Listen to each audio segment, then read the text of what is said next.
Hello बच्चों, आज हम 10 से 12 मिनट में पूरे सॉल्यूशन चैप्टर का रिवीजन कर लेंगे। इसमें मैं आपको इम्पॉर्टेंट फॉर्मूले बता रही हूँ और इम्पॉर्टेंट जो मेन टॉपिक हैं वो पूरे 20 पॉइंट में मैं डिस्क्राइब कर रही हूँ। इसको पूरा पढ़ना है, इसमें से कुछ नहीं छोड़ना है और पूरा चैप्टर आपका डिस्क्राइब हो जाएगा। तो चलिए फटाफट से हम स्टार्ट करते हैं। Solution is the homogeneous mixture of two or more substances whose composition can be varied within certain limit. ये definition है solution की। Solution is a homogeneous mixture of two or more components whose composition can be varied within certain limit. अब हम क्या करते हैं, इसमें concentration term को explain करते हैं। तो मेन कंसंट्रेशन टर्म हमारी कौन कौन सी है? सबसे पहले है परसेंटेज। हमको ये पता है कि परसेंटेज हम 100 में बताते हैं। परसेंटेज दो तरह से हमको डिस्क्राइब करना है, mass percentage and volume percentage. Mass percentage का फॉर्मूला क्या है?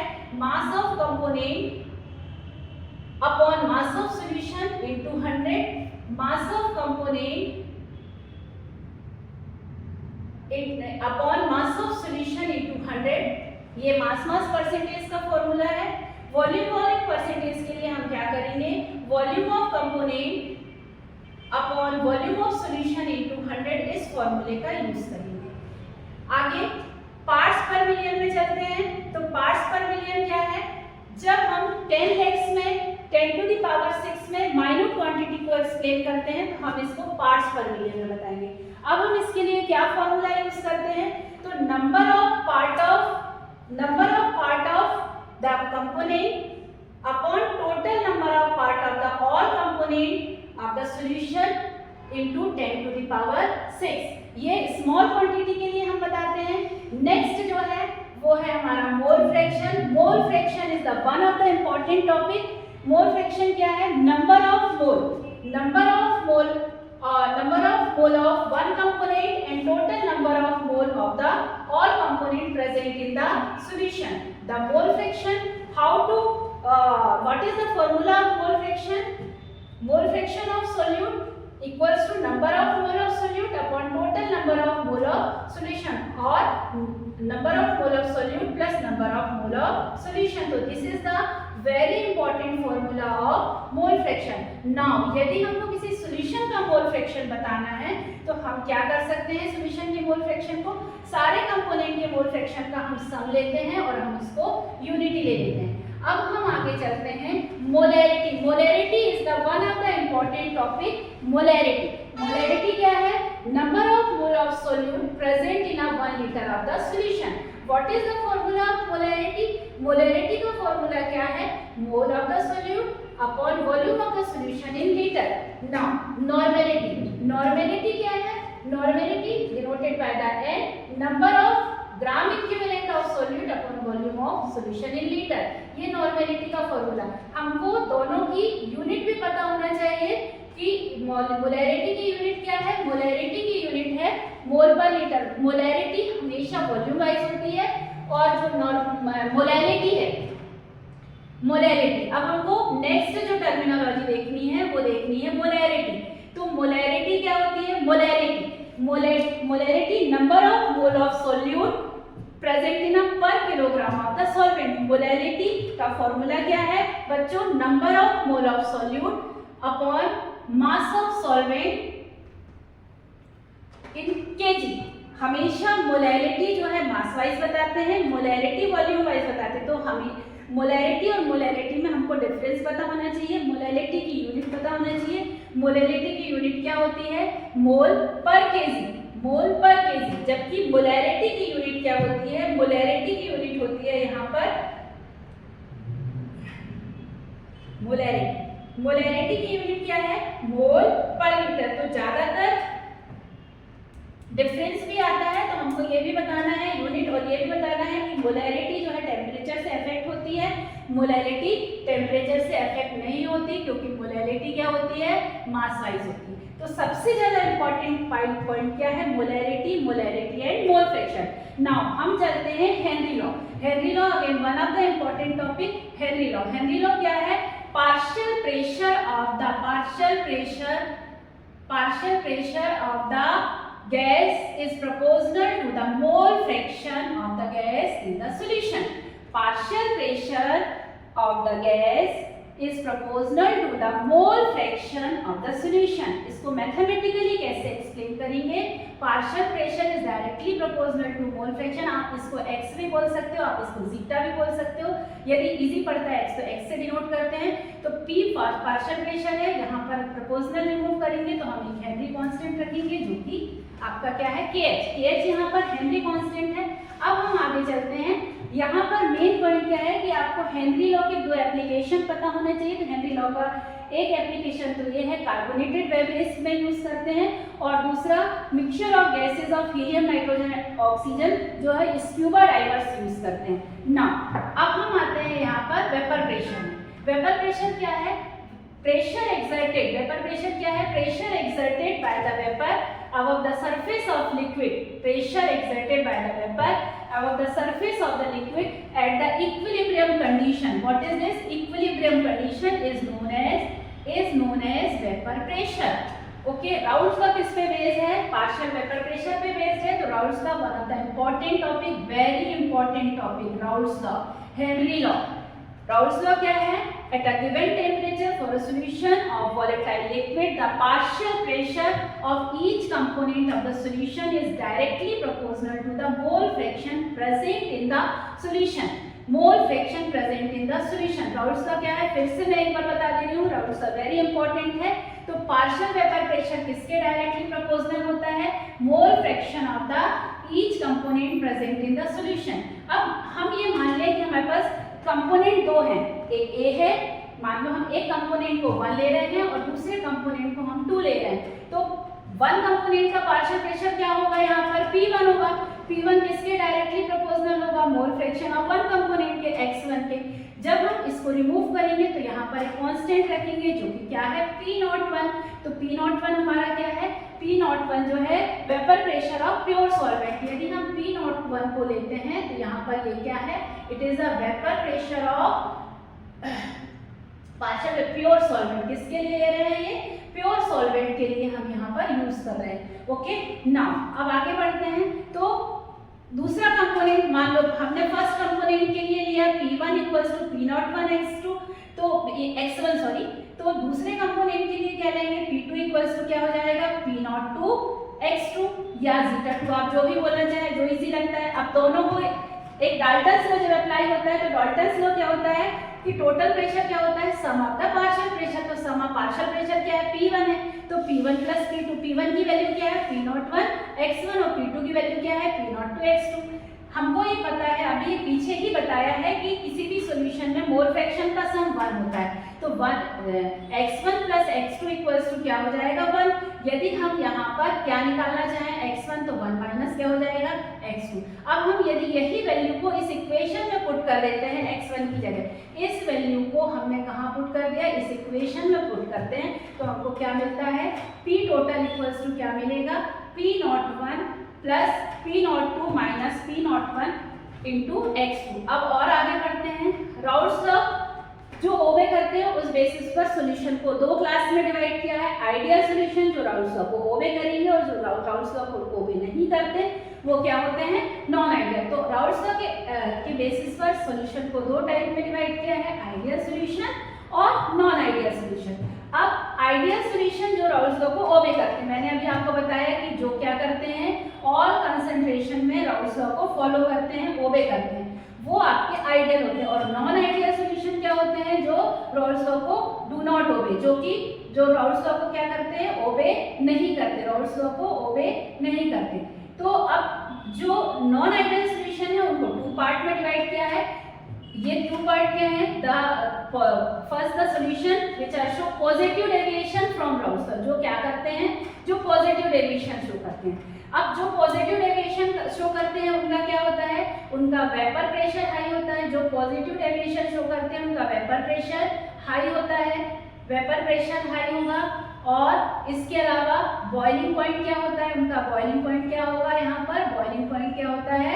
लो होता है. ये लो बॉइलिंग एजियोट्रॉप होते हैं. इनको हम क्या बोलते हैं? Low boiling azeotrope. इनका बॉइलिंग पॉइंट क्या होगा? लो होगा.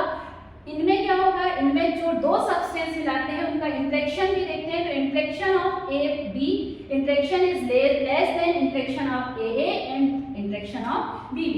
इसके पर्टिकुलर एग्जांपल क्या है? इसके पर्टिकुलर एग्जांपल है carbon disulphide plus acetone, acetone plus benzene. ये क्या करते हैं? ये राउल्स लॉ से पॉजिटिव डेविएशन शो करते हैं। तो बच्चों आपको ये याद करना पड़ेगा। इसके बाद फिर हम आते हैं the solution which show negative deviation from Raoult's law. जो सॉल्यूशन जो है नेगेटिव डेविएशन शो करते हैं राउल्स लॉ से, वो कौन से सॉल्यूशन होते हैं? पहले तो सबसे पहले मैंने आपको बताया पॉजिटिव डेविएशन में क्या होता है? Vapour pressure. पॉजिटिव डेविएशन में क्या होता है?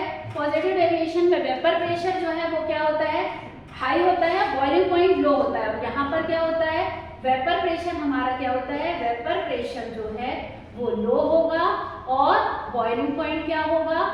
बॉइलिंग पॉइंट हाई होगा। तो ये जो सॉल्यूशन है वो क्या होते हैं? ये solution high boiling point azeotrope कहलाते हैं। एजियोट्रॉप क्या होते हैं? एजियोट्रॉप वो सॉल्यूशन होते हैं, एजियोट्रॉपिक सॉल्यूशन वो सॉल्यूशन होते हैं जिनका कंपोजिशन जो है जिनको हम सेपरेट आउट नहीं कर सकते, जिनके कंपोजिशन को हम चेंज नहीं कर सकते, वो सॉल्यूशन एजियोट्रॉप होते हैं। तो azeotrope one of the important topic. Low boiling azeotrope, low boiling azeotrope हमेशा पॉजिटिव डेविएशन वाले होते हैं और जो नेगेटिव डेविएशन वाले होते हैं वो हाई बॉइलिंग एजियोट्रॉप होते हैं। अब सबसे इंपॉर्टेंट टॉपिक में हम सॉल्यूशन पे पहुंच रहे हैं जो कि है कॉलिगेटिव प्रॉपर्टी। आप लोगों को ये पता है कि 4 कॉलिगेटिव प्रॉपर्टी होती है। Relative lowering of vapour pressure, elevation in boiling point, depression in freezing point and osmotic pressure. पहले तो सबसे पहले कॉलिगेटिव प्रॉपर्टी क्या होती है? तो कॉलिगेटिव प्रॉपर्टी वो प्रॉपर्टी होती है जो किस पे डिपेंड करती है? वो डिपेंड करती है किस पे? Depend on the number of solute particle. वो सिर्फ किस पे डिपेंड कर रही है? सोल्यूट पार्टिकल पर डिपेंड कर रही है। उसको हम क्या बोलते हैं? Colligative property. सबसे पहले कॉलिगेटिव प्रॉपर्टी क्या है? Relative lowering of vapour pressure. ठीक है, relative lowering of vapour pressure मतलब हमको ये पता होना चाहिए कि सॉल्यूशन का वेपर प्रेशर हमेशा सॉल्वेंट के वेपर प्रेशर से कम होता है। इसको हम क्या बोलते हैं? इसको क्या बोलते हैं? Lowering of vapour pressure. मतलब हम ये बोलते हैं कि डेल P1 इक्वल्स टू क्या होता है? डेल P1 इक्वल्स टू होता है P01 minus P01 minus P1। Del P1 equals to क्या होता है? P01 minus P1। मतलब डेल P1 क्या है? Lowering of vapour pressure. पर हमको क्या पढ़ना है? हमको तो पढ़ना है relative lowering of vapour pressure. तो relative lowering of vapour pressure ये this is the lowering of vapour pressure. मतलब P01 क्या है? Vapour pressure of pure solvent. P1 क्या है? Vapour pressure of solution. हमेशा सॉल्यूशन का वेपर प्रेशर सॉल्वेंट के वेपर प्रेशर से कम होता है क्योंकि उसमें नॉन वॉलेटाइल सोल्यूट प्रेजेंट होता है। नॉन वॉलेटाइल सोल्यूट की वजह से एस्केपिंग टेंडेंसी कम हो जाती है और जिससे कि सॉल्यूशन का वेपर प्रेशर रिड्यूस हो जाता है। यदि हम लोअरिंग ऑफ वेपर प्रेशर को pure vapour pressure of solvent से डिवाइड कर देते हैं तो हमको relative lowering of vapour pressure मिल जाता है। तो relative lowering of vapour pressure क्या है? x2 equals to del P1 upon P01। Del P1 क्या अभी मैंने बताया, ऊपर लिखा है P01 minus P1 upon P01। P0 वहाँ लगता है जो प्योर का है, जिसमें हमने सोल्यूट डाल दिया, मतलब कि उसका जो वेपर प्रेशर है वो रिड्यूस हो गया। इसी फॉर्मूले से हम क्या कर सकते हैं? इसी फॉर्मूले से हम मोलर मास भी फाइंड कर सकते हैं। तो ये फॉर्मूला क्या है? P01 minus P1 upon P01 equals to W2 into M1 upon W1 into M2। अब यहाँ पर W2 क्या है? W2 जो है मास ऑफ सोल्यूट। यदि हम W2 को बोलेंगे तो W2 क्या है? मास ऑफ सोल्यूट है। M1 क्या है? M1 जो है हमारा मास ऑफ सॉल्वेंट है। W1 क्या है? मास ऑफ सॉल्वेंट है। और M2 क्या है? Mass of molar mass of M2 क्या है हमारा? Molar mass of solute. आगे चलते हैं। हमने यहाँ पर 1 किसके लिए लिया है? 1 हमेशा सॉल्वेंट के लिए लिया है और 2 हमारा सोल्यूट के लिए। आप इसकी जगह पर AB का भी यूज कर सकते हो। अब आते हैं second colligative property, one of the important property, elevation in boiling point. बच्चों हमको कॉलिगेटिव प्रॉपर्टी बिल्कुल से नहीं छोड़ना है। कॉलिगेटिव प्रॉपर्टी और उसके फॉर्मूले जरूर करना है। डायरेक्ट फॉर्मूले बेस्ड न्यूमेरिकल आते हैं। ठीक है, अब हम आगे बढ़ते हैं। तो एलिवेशन इन बॉइलिंग पॉइंट क्या है? एलिवेशन इन बॉइलिंग पॉइंट जो है हमेशा जब हम सोल्यूट को सॉल्वेंट में डालते हैं, सॉल्यूशन बनता है, तो सॉल्यूशन का बॉइलिंग पॉइंट हमेशा बढ़ जाता है। जैसे लाइक NaCl को वाटर में डालेंगे तो वाटर जब हमको सलाइन वाटर मिलेगा तो बॉइलिंग पॉइंट हमेशा क्या हो जाएगा, थोड़ा ना थोड़ा बढ़ जाएगा। तो ये जो डिफरेंस है वो डिफरेंस क्या कहलाता है, एलिवेशन इन बॉइलिंग पॉइंट। ये डिफरेंस क्या डेल टीबी से रिप्रेजेंट करते हैं। डेल टीबी क्या होता है, TB minus T naught B. आपको बताया है अभी कि जो नॉट है वो किसके लिए लगाते हैं, प्योर के लिए। जो ये टीबी है वो क्या है, टीबी यहाँ पर हमारा जो है बॉइलिंग पॉइंट ऑफ सॉल्यूशन है, और टी नॉट बी क्या है यहाँ पर बॉइलिंग पॉइंट ऑफ सॉल्वेंट है। अब हम इसके आगे डेरिवेशन में चलते हैं। तो इसका मैथमेटिकल डेरिवेशन क्या है कि जो डेल टीबी है हमारा, जो आपका एलिवेशन इन बॉइलिंग पॉइंट है, वो मोलैलिटी के डायरेक्टली प्रोपोर्शनल होता है। जब हम यहाँ प्रोपोर्शनल रिमूव करते हैं तो केबी रखते हैं। इस केबी को क्या बोलते हैं, केबी जो है यहाँ पर मोलर बॉइलिंग एलिवेशन कांस्टेंट है, या फिर हम इसको क्या बोलते हैं, एब्लियोस्कोपिक कांस्टेंट। इसकी यूनिट हमेशा ध्यान रखना है, यूनिट क्या है, केल्विन किलोग्राम पर मोल। अब इसके लिए जब हम इसमें मोलैलिटी की वैल्यू रखते हैं, मोलैलिटी क्या है, मोलैलिटी का फॉर्मूला क्या होता है भाई, मोलैलिटी का फॉर्मूला होता है W2 × 1000 अपॉन M2 × W1। अब इस फॉर्मूले को यदि हम इस जगह पर पुट कर दें तो हमको क्या फॉर्मूला मिलेगा, del TB equals to KB into W2 × 1000 upon M2 × W1 sorry. इससे हम क्या कर सकते हैं, इससे हम मोलर मास भी फाइंड कर सकते हैं। नेक्स्ट हम थोड़ा सा और आगे चलें तो तीसरी हमारी कोलिगेटिव प्रॉपर्टी आती है depression in freezing point. Elevation और डिप्रेशन का डेरिवेशन बिल्कुल सिमिलर है, लेकिन बस एक ही पॉइंट पे डिफरेंस है। देखो एलिवेशन में del TB equals to TB minus T naught B है, जबकि डिप्रेशन में हम क्या करते हैं, T naught F minus T F लेते हैं। टी नॉट एफ मतलब हमारा जो फ्रीजिंग पॉइंट, सॉल्वेंट का फ्रीजिंग पॉइंट ज़्यादा होता है। जब हम उसमें कोई सॉल्यूट ऐड करते हैं तो फ्रीजिंग पॉइंट क्या हो जाता है, कम हो जाता है। उसको हम क्या बोलते हैं, डिप्रेशन इन फ्रीजिंग पॉइंट। तो थोड़ा सा डिफरेंस है कि del T F equals to क्या होता है, T naught F minus T F. अब सिमिलर फॉर्मूला यूज करना है, हम क्या करेंगे यहाँ पर, del T F is directly, यदि मैं यहाँ पर देखूँ वो ये del T F is directly proportional to क्या होगा, एम। हम प्रोपोर्शनल रिमूव करेंगे तो फिर हम कांस्टेंट रखेंगे जिसको हम केएफ बोलते हैं। केएफ क्या है, फ्रीजिंग, केएफ क्या है भाई, फ्रीजिंग डिप्रेशन कांस्टेंट और क्रायोस्कोपिक कांस्टेंट। तो ये आपको ध्यान रखना है, इसकी भी यूनिट आपको ध्यान रखनी है। नाउ अब हमारा लास्ट कोलिगेटिव प्रॉपर्टी आता है ऑस्मोटिक प्रेशर। सबसे पहले तो हमको ऑस्मोसिस पता होना चाहिए। ऑस्मोसिस क्या है, flow of solvent by the semi-permeable membrane from lower concentration to the higher concentration, that is called osmosis। इसको हम क्या बोलते हैं, ऑस्मोसिस। और जो ऑस्मोसिस को चेक कर दे उसको हम क्या बोलते हैं, ऑस्मोटिक प्रेशर, जिसको हम यहाँ पर किससे डिनोट करते हैं, पाई से डिनोट करते हैं। तो ऑस्मोटिक प्रेशर क्या है, the pressure which prevent the process of osmosis is called osmotic pressure. इससे ज़्यादा आपको दिमाग नहीं लगाना। The process which prevent the process of osmosis is called osmotic pressure. It is denoted by the pi. अब ये पाई क्या है, पाई इक्वल्स टू होता है CRT, इसको वॉन्टॉफ इक्वेशन भी बोलते हैं। इससे भी हमको मोलर मास फाइंड करना है, तो pi equals to W2 RT upon VM2। अभी मैंने पहले ही आपको बताया है कि W2 मतलब हम सॉल्यूट के लिए लेते हैं और 1 हम किसके लिए ले रहे हैं, सॉल्वेंट के लिए। आगे बढ़ते हैं, आइसोटोनिक सॉल्यूशन। आइसोटोनिक सॉल्यूशन क्या होते हैं, आइसोटोनिक सॉल्यूशन वो सॉल्यूशन होते हैं जिनके ऑस्मोटिक प्रेशर क्या होते हैं, सिमिलर होते हैं। जिनके ऑस्मोटिक प्रेशर सिमिलर होते हैं उनको हम क्या बोलते हैं, आइसोटोनिक सॉल्यूशन। आगे बढ़ते हैं, नेक्स्ट पॉइंट में आते हैं। नेक्स्ट पॉइंट है हमारा हाइपरटोनिक और हाइपोटोनिक सॉल्यूशन।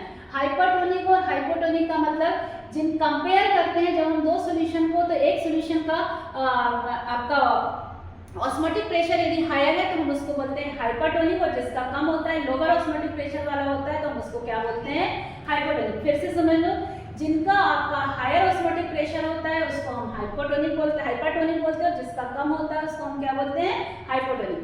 अब इसके बाद हम आते हैं रिवर्स ऑस्मोसिस।